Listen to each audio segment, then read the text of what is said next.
Hey, what's up, everybody? Billy Ward here, welcoming you to Shift, an online educational program consisting of 7 master teachers.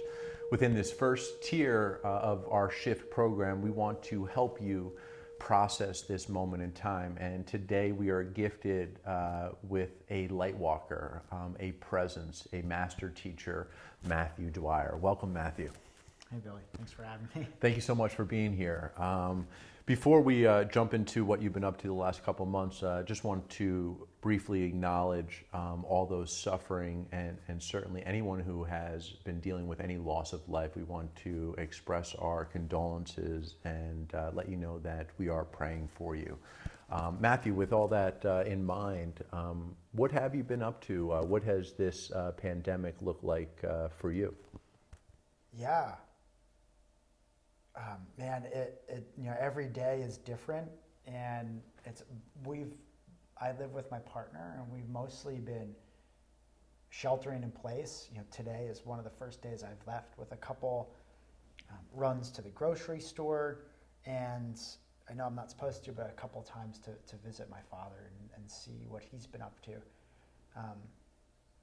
It's been incredibly slow, but also at the same time incredibly fast. You notice like some days just, you're like, whoa, it's already time to start making dinner. So making food has been like a lot of fun. We've been cooking a lot. Or I've been cooking mostly.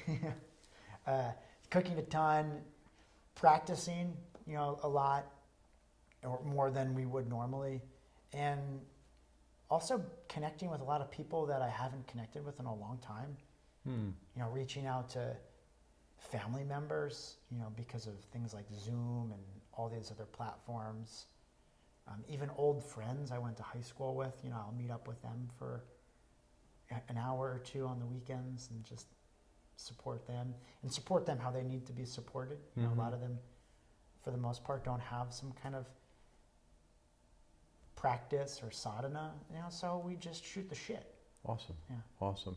As a teacher, what is your outlook? Like, how are you looking at this moment in time? Like, what does all this mean for you? There are so many ways we can look at this. It seemed like, if we want to look at it in some ways, it's like we were going too fast.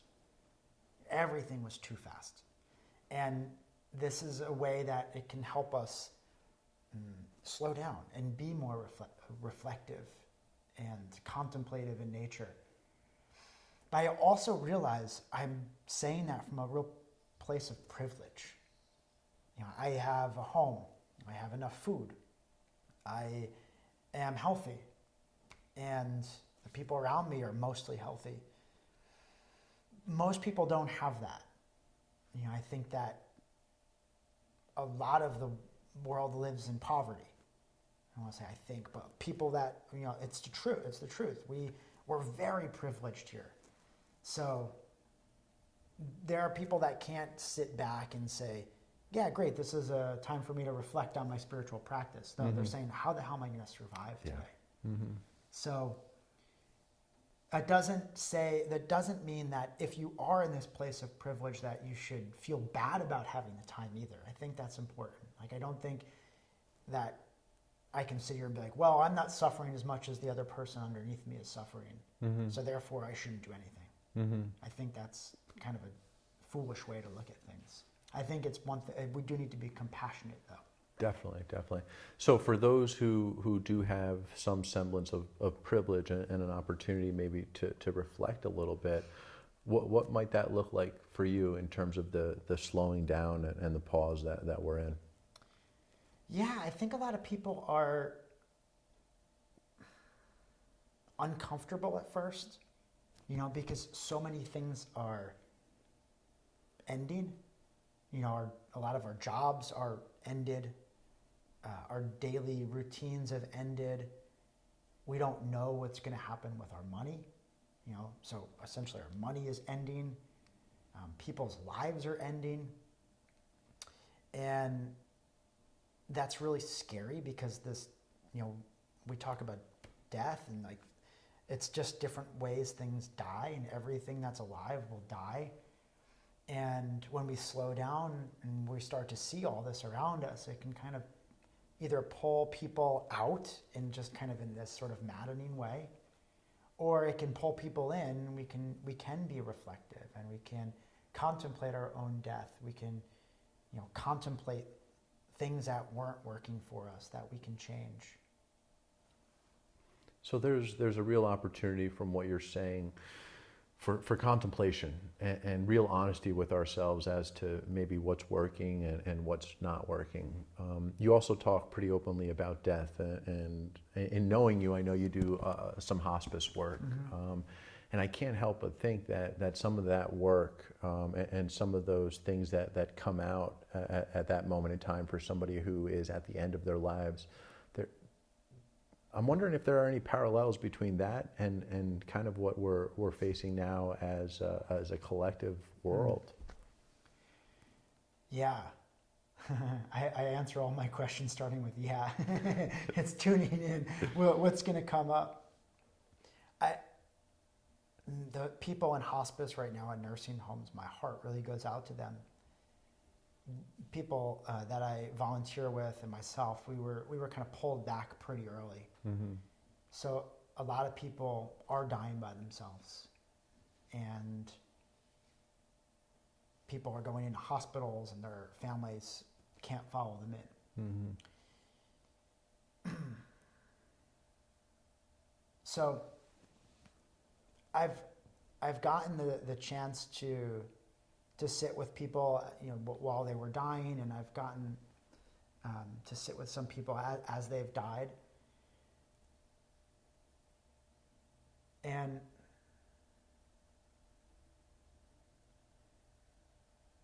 one of the things I can say is part of that practice for me is to see that person in front of me and to love them unconditionally, to see them as a soul, and to meet them where they're suffering. And I think right now everyone in some way is suffering, and some people, not as the suffering isn't death for some people, but it's you look in your assets, and all of a sudden the death of everything you've collected is diminishing. So we can learn a lot about contemplating death. And I even like to say the word death and dying and dead, because we as a collective have a little bit of a resistance and allergen to that word, similar to how people have an allergen to the word God sometimes when they first start practicing either yoga or whatever. If you had an upbringing of a God word that you didn't feel comfortable with, you just kind of push that word away. Mm-hmm. And I really think that we need to reclaim these powerful words like God and like death. Because it's cliche to say, when we were just talking, but no one gets out of here alive. So we're all going to die. Yeah. So do we go into our final moments with some clarity? Do we go into the final moments like in utter pain and suffering with loose ends? I mean, there's so many questions. Is there something in those moments that you've shared so beautifully with others who are going through this process of death that you were like, I wish everyone could see this or witness this, because the world would be a better place if everyone knew about this?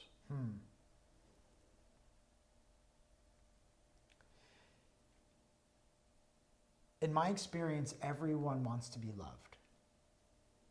And can I share a story? Yeah. Yeah. When I was in India a couple years ago, I had the privilege of volunteering at Mother Teresa's Missionaries of Charity. And I'll say, I didn't go there as a Catholic doing missionary work. I went there as a human doing human work, you know, and love work. And it was some of the most beautiful experiences I ever had. And hard too, hard. And there was one moment where there was a man that I was caring for. And a lot of the times, like, you have to like take ourselves out of our comfortable experience and throw ourselves, if anyone's ever been to India, in one of the poorest places in India, with people that might otherwise just die on the side of the road. And so they have this place where the sisters who carry on Mother Teresa's work care for them. And there's a lot of volunteers that kind of come in and out. So anyway, it's loud, it's tiny, and one of the doctors once said, sit with this man. Sit with, he called him Old Man. You know, I don't even remember his name. It was probably a name I don't even think I ever got it. And I really, you know, I connected with this guy early on because he just was really sweet. He was very tiny, very frail, very old, in his 90s. And he wasn't doing so well these past couple of days. And, you know, I was sitting there, and I don't have any medical training. I mean, I was just sitting there as, you know, he had a fever and arthritis. And, you know, his body was cramping up, and he was really like skin and bones to begin with, but then his body would just kind of get all super tight. And, you know, I would ask to hold his hand, and I would hold his hand or put my hand on his head. And, you know, I would say, I love you, you know, I love you, brother. You know, you are seen, you are loved. Chances are he had no idea what I was saying. You know, because he doesn't speak English. But there's a language, I think, that when our souls can connect, that I'm, you know, I do believe that there was soul talking to soul, even though it was coming out in English. And he wanted someone to be with him. He didn't want to die alone because he would hold my hand. And this went on for a few days. He kept asking to see his family. And again, they get answers. Sometimes it's kind of hard. But eventually, this might have been the third day or fourth day of him suffering. You know, he was in pain. I don't know what he was dying from. I think he was just old. You know, he was old. I believe he was just like dying of old age. And these two women finally came to see him. And they sat on the bed next to him, and I sat with him, and he was looking at them, and, you know, and he had been asking to see these people. And I still have no idea what their relationship was. And I just said to them, it's a real pleasure to sit with your friend. You know, because I didn't know what their relationship was. And I said, he's really loved here, and we love him a lot. And they just like, you know, they said, okay, thank you. And after a few minutes, he kind of just like got tired, and he was like, I'm going to go, you know, he just kind of fell asleep. And after some time, these women got up and left. And then later on that day, he died. He died. And man, I just could see that he just wanted so bad to have someone love him one last time. And even though I was this foreigner there holding his hand and loving him, he also wanted to get love from someone from his family. And, you know, it was such a gift to be able to share these moments with him and sit with him while he suffered, and sit with his family or his friends. Again, I'm not really sure what they were to him, but everyone wants to be loved. Everyone wants to be loved. It's a powerful story, and I really appreciate you sharing that. Do you take that idea, and do you carry that idea with you wherever you go in terms of how you look at the world? yeah, I mean, it's one of the biggest teachings I ever got is, we talk about this, is to love everyone. And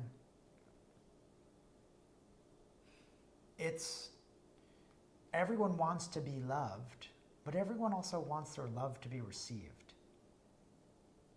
It's like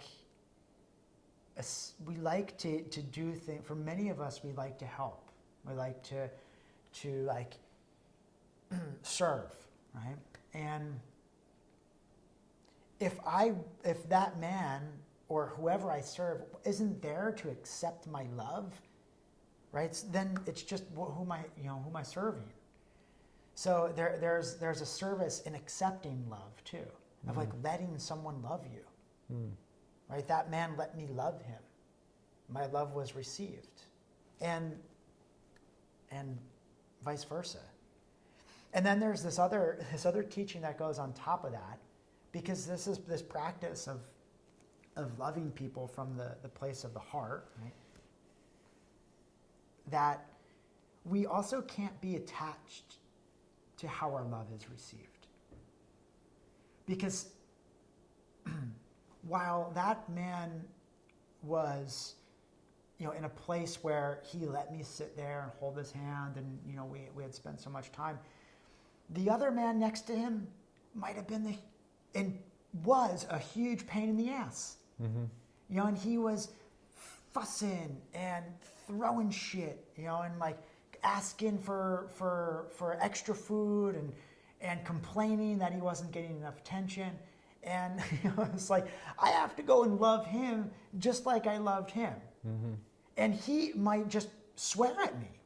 He might, kick and scream, and and then I don't sit there and cross my arms and say, well, can't you see that I'm trying to love you? Mm-hmm. No, that's not the game. That's not the game. The game is to love them and then not be attached to whether or not it was met in a way where like it's gooey and feels good. Because it doesn't always. It could be received with, get out of here. Yeah. And you go, okay. Mm-hmm. Okay. I love that you speak to my heart. One of my own personal mantras is we're here on this earth just to simply love and be loved, to love ourselves, each other, the world, and God. It seems also from what you've extrapolated from those experiences that in the end it's really important to be loved and to love, but also this idea that relationships in the end are so significant. Self, others, and God, right? Even with the man that you talk about, he longed to see somebody in his family that he had related to historically. And I'm wondering, how do if these things are so important at the end of life, should they also be important to us as we walk towards the end of life? Yeah, and we never know when the end is. How do we get people to awaken to this idea without them actually dying? Practice. There's, practices of, it's almost like of loosening, of like being in our bodies, knowing that these bodies are temporary.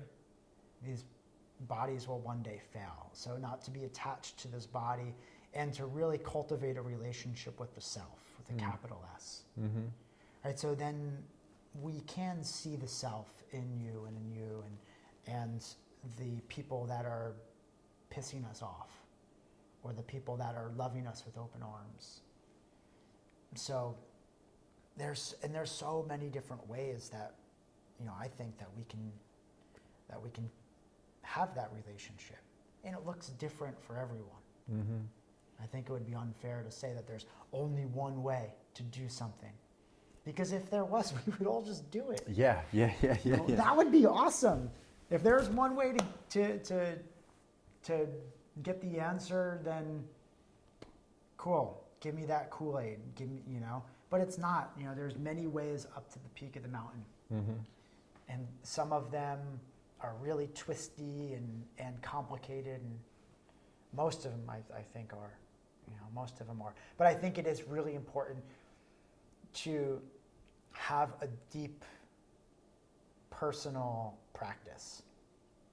Because what can happen, especially especially now, like 2020 lockdown pandemic, you can go onto Instagram, you can go on the Facebook, and there is everyone as a teacher of yoga or a teacher of personal development or a teacher of fill in the blank.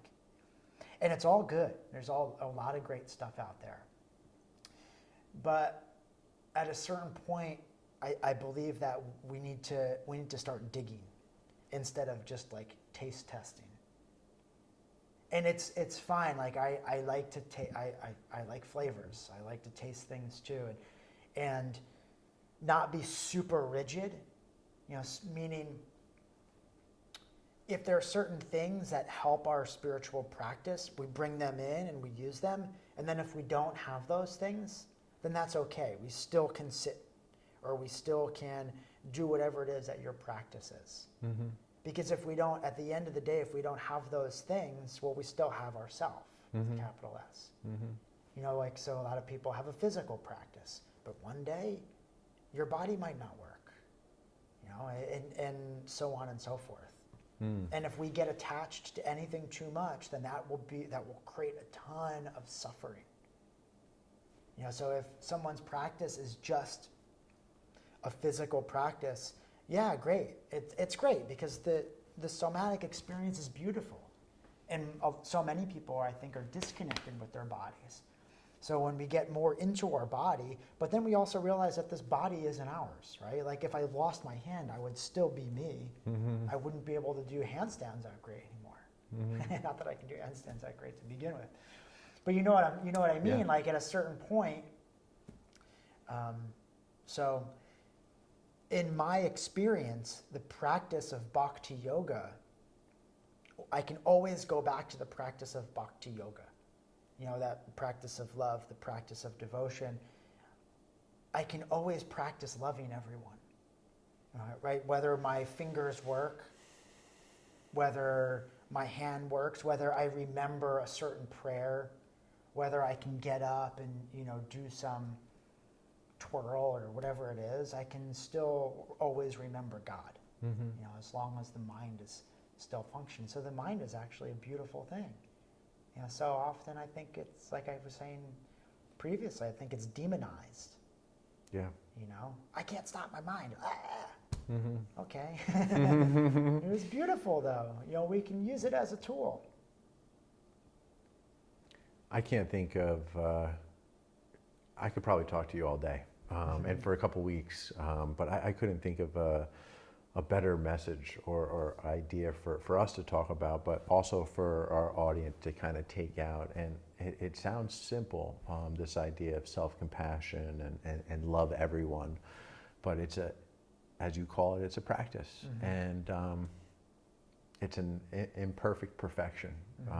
And so we have this opportunity during this moment in time to create a little bit of a shift. And if all of us could learn to look at life through the eyes of love, I can't think of anything that would be more helpful in terms of creating a non-dual vision of oneness, because in the end, as you've so eloquently shared, we're all connected. And love is really the energy that is the thing that will connect us all. I can't thank you enough for being here, Matthew. Thank you for being a friend. Thank you for being one of my teachers. And thank you for being a part of this group. And thank you for being a teacher too. And thank you for putting this together. Real honor. I have no idea how long we talk for. I can go on for days and days. So thanks for curbing me. Yeah, no, it's myself too. But originally I put this group together because I selfishly wanted to be around people like you more often. And I think the older I get, the more I want to be around people that are just pulling life out of me. And so you're certainly one of those people that affirm me and love me, but also challenge me to continue to step into the best part of me. And that's the beautiful thing about this group of people and this group of people is in the spiritual teachings, they say that there's sangha or satsang, and it's just an assembly of people, a gathering of people looking for the truth. And it seems like in this day and age, there's groups of people that are the whole, in the world that I come from is like this, there's a teacher or a guru, and that sort of world is kind of moving down into the group of the satsang, right? So the groups of people, like that's the next teacher, are these collective people of teachers, and then students holding their teachers accountable, and those teachers having their teachers accountable and looking down at their students, So it's just this, like you say, the shift and evolution where our whole consciousness can evolve. Yeah. Awesome, man. Thank you very much. Ladies and gentlemen, thank you for being with us. Till next time, much peace and love. Take care.